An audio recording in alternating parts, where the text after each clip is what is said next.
Bismillahirrahmanirrahim. Assalamualaikum warahmatullahi wabarakatuh. Perkenalkan, nama saya Rizky Asmira, NIM 2004030019 dari kelas MBS 5A akan menjelaskan sedikit mengenai materi pembelajaran manajemen strategi. Yang pertama, pengertian kompetensi. Kompetensi adalah segala sesuatu yang dimiliki oleh seseorang berupa pengetahuan, keterampilan, dan faktor-faktor internal individu lainnya untuk dapat mengerjakan sesuatu pekerjaan. Dengan kata lain, kompetensi adalah kemampuan melaksanakan tugas berdasarkan pengetahuan dan keterampilan yang dimiliki setiap individu. Yang kedua, karakteristik kompetensi. Menurut Spencer dan Prihadi, terdapat 5 karakteristik kompetensi, yaitu pertama, motivasi. Motivasi adalah hal-hal yang seseorang pikir atau inginkan secara konsisten yang menimbulkan tindakan. Yang kedua, sifat. Sifat adalah karakteristik fisik dari respon-respon konsisten terhadap situasi atau informasi. Yang ketiga, konsep diri. Konsep diri adalah sikap dan nilai-nilai yang dimiliki seseorang. Yang keempat, pengetahuan atau knowledge adalah informasi yang dimiliki seseorang untuk bidang tertentu. Pengetahuan atau knowledge merupakan kompetensi yang kompleks. Dan yang terakhir atau kelima, yaitu keterampilan atau skill. Skill adalah kemampuan untuk melaksanakan suatu tugas tertentu, baik secara fisik maupun mental. Yang ketiga, jenis-jenis kompetensi.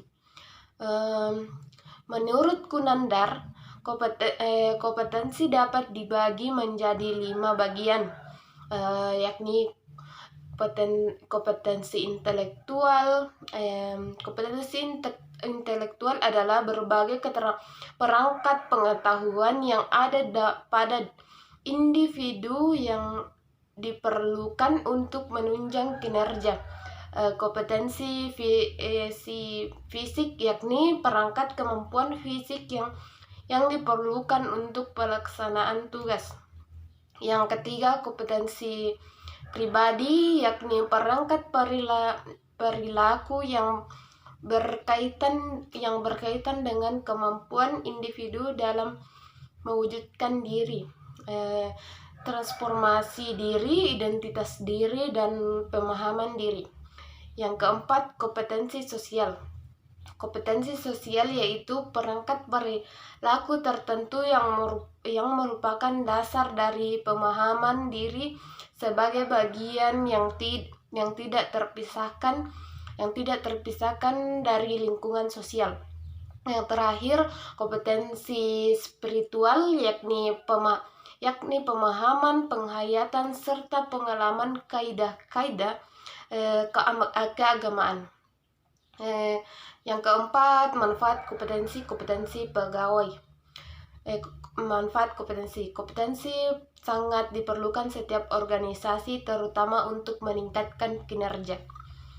Menurut Prihadi 2004, manfaat kompetensi adalah 1. Prediktor kesuksesan kerja. Model kompetensi yang akurat akan dapat menentukan dengan tepat pengetahuan serta keterampilan apa saja yang dibutuhkan untuk berhasil dalam suatu pekerjaan. Apabila seseorang pemegang posisi mampu memiliki kompetensi yang dipersyaratkan pada posisinya, maka ia dapat diprediksi akan sukses. Yang kedua, merekrut karyawan yang handal. Apabila telah apabila berhasil ditentukan kompetensi apa saja yang diperlukan perlukan suatu posisi tertentu, maka dengan mudah dapat dijadikan kriteria dasar dalam rekrutmen karyawan baru. Yang ketiga, dasar penilaian dan pengembangan karyawan. Identifikasi kompetensi pekerjaan yang akurat juga dapat dipakai sebagai tolak ukur kemampuan seseorang. Dengan demikian, berdasarkan sistem ini dapat diketahui apakah seseorang telah bagaimana mengembangkannya dengan pelatihan dan pembinaan, atau perlu memutasikan ke bagian lain. Yang terakhir, hubungan kompetensi dengan kinerja.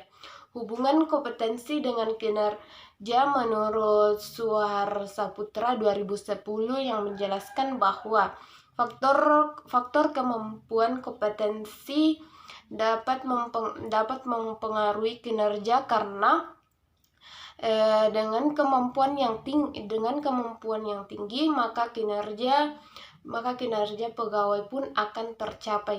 Sebaliknya, apabila kemampuan pegawai rendah atau tidak sesuai dengan keahliannya, maka kinerja pun tidak akan tercapai. Mungkin sekian yang bisa saya jelaskan. Wabillahi taufiq wal hidayah. Wassalamualaikum warahmatullahi wabarakatuh.